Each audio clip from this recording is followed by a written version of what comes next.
इस अनजान आइलैंड पर एक पालतू गधा अपने घोंचू मालिक के साथ कपड़े निचोड़ रहा होता है, लेकिन तभी उन्हें एक वेल के रोने की आवाज सुनाई देती है जो विशाल जंजीरों से बंधी हुई होती है। गधे ने मालिक को समझाया कि विशाल वेल ने सैकड़ों जहाजों को निगल लिया होगा और बड़ी संख्या में जहाजों को पचा नहीं पाई होगी, जिससे कि मछली एक टापू में बदल गई होगी। तभी मछली की आंखों से उन्हें एक आंसू की बूंद गिरते दिखाई देती है। वास्तव में वो खुद को आजाद कराने की गुहार लगा रही होती है, लेकिन छोटे गधे को पता नहीं था कि उसे कैसे आजाद कराया जाए। तभी उसके मालिक को अचानक छींक आ जाती है और इससे उस घोंचू का दिमाग काम कर जाता है। वो तुरंत ही अपने जादुई गधे पर सवार हो जाता है और उड़ते हुए उस विशाल वेल की नाक के अंदर चला जाता है। जादुई गधा अपने पंखों को विशाल वेल की नाक को खरोंचने के लिए उपयोग करता है। उस विशाल वेल को असहनीय रूप से खुजली होने लग जाती है, जिस वजह से वो ऊपर की ओर उठने लग जाती है। अंत में वो मछली काफी जोर से छींकने वाली होती है, जिसे देख वे दोनों तेजी से बाहर आने लग जाते हैं। तभी अचानक वो वेल जोर से छींक खाती है और उन दोनों को तेजी से बाहर फेंक देती है। जैसे ही जंजीरें नीचे गिर जाती है, विशाल वेल आजाद हो जाती है और अपने मुंह से सैकड़ों जहाज बाहर निकाल देती है। जैक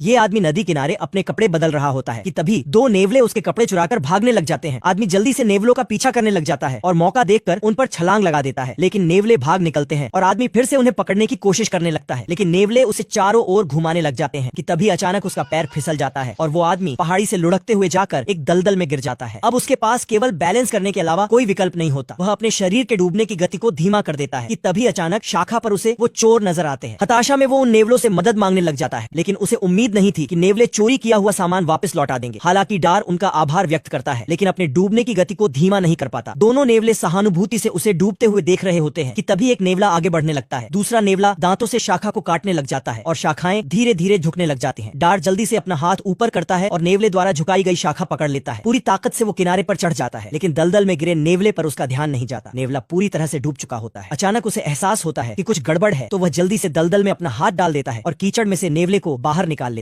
मासूम दिखने वाली इस लड़की ने जहरीले बिच्छू को अपना पालतू जानवर बना रखा होता है और जब वो उसे टहलाने के लिए बाहर ले जाती है तो कुछ लड़के उसे एक कोने में दबाकर उसका मजाक उड़ाने लग जाते हैं। बिच्छू डर के मारे सड़क पर चला जाता है और टायर के नीचे आकर मारा जाता है। वेंसडे अपने प्यारे बिच्छू को दफनाकर उसका स्मारक बना देती है और फिर कभी बुली न होने का संकल्प ले लेती है। पलक झपकते ही 5 साल बीत जाते हैं और वेंसडे स्कूल की सबसे डेंजर स्टूडेंट बन जाती है। उस दिन वेंसडे अपने भाई रॉबर्ट को एक अलमारी में बंद पाती है और अपने छोटे भाई को खोलने में उसकी मदद कर देती है। जिस पल वेंसडे रॉबर्ट को फिर से छूती है, उसके सामने जैक द्वारा उसे तंग करने और धमकाए जाने की तस्वीर दिखाई देती है। गुस्से में आकर वेंसडे जैक और उसके दोस्तों के पास जाती है और पिरान्हा मछली से भरे 2 बैग उठाकर बिना किसी हिचकिचाहट के उन्हें पूल में फेंक देती है। पूल में मौजूद बदमाश तुरंत हड़बड़ाने लग जाते हैं और भूखी पिरान्हा तेजी से उन्हें काटने के लिए भागती है। जल्द ही पूल चमकीले लाल पानी में बदल जाता है और वेंसडे संतुष्टि के साथ मुस्कुराने लग जाती है। हालांकि इस खतरनाक कांड के कारण वेंसडे के पेरेंट्स को उसे बोर्डिंग स्कूल भेजना पड़ता है, जहां पर उसके जैसे विचलित बच्चों को पढ़ाया जाता है। जाते जाते वेंसडे के पिता गुप्त रूप से उसकी रक्षा करने के लिए एक हाथ को छोड़ जाते हैं। ये पागल साइंटिस्ट एक सांप को बीच में से काट देता है और कटे हुए भाग को एक ग्लास के पास ले जाता है। अचानक सांप के टेंटिकल्स बाहर निकल आते हैं जो ग्लास को ऑब्जर्व करने लग जाते हैं और सांप पूरी तरह से अपने मूल रूप में वापस आ जाता है, जैसे कि इसे कभी काटा ही न गया हो। प्रयोग सफल रहने के बाद साइंटिस्ट तुरंत सांप के मुंह से चिप निकाल लेता है और उसे ह्यूमन जीन के साथ मर्ज करने के लिए एक तरल पदार्थ में डाल देता है। कुछ ही मिनटों में प्रायोगिक टेबल पर एक ग्लैंड भ्रूण विकसित हो जाता है और उसमें से एक साइबॉर्ग बाहर निकलने लग जाता है। पलक झपकते ही वो साइबॉर्ग एक हैंडसम नौजवान में बदल जाता है और साइंटिस्ट उसे देख बेहद उत्साहित होने लग जाता है। लेकिन अप्रत्याशित रूप से उस साइबॉर्ग को अपनी खुद की चेतना होती है, जो सीधे साइंटिस्ट का गला घोंटना शुरू कर देता है। अंततः वो उसे मार डालता है और इस दृश्य को देखकर सहायक जल्दी से भाग निकलता है। साइबॉर्ग चाकू से अपनी उंगली काट देता है और साइको साइबॉर्ग उंगली से बहते हुए तरल को छकता है। फिर वो टूटी हुई उंगली को मेज पर रखे कांच के पास ले जाता है और सांप की तरह वो भी फिर से अपने मूल स्वरूप में आ जाती है।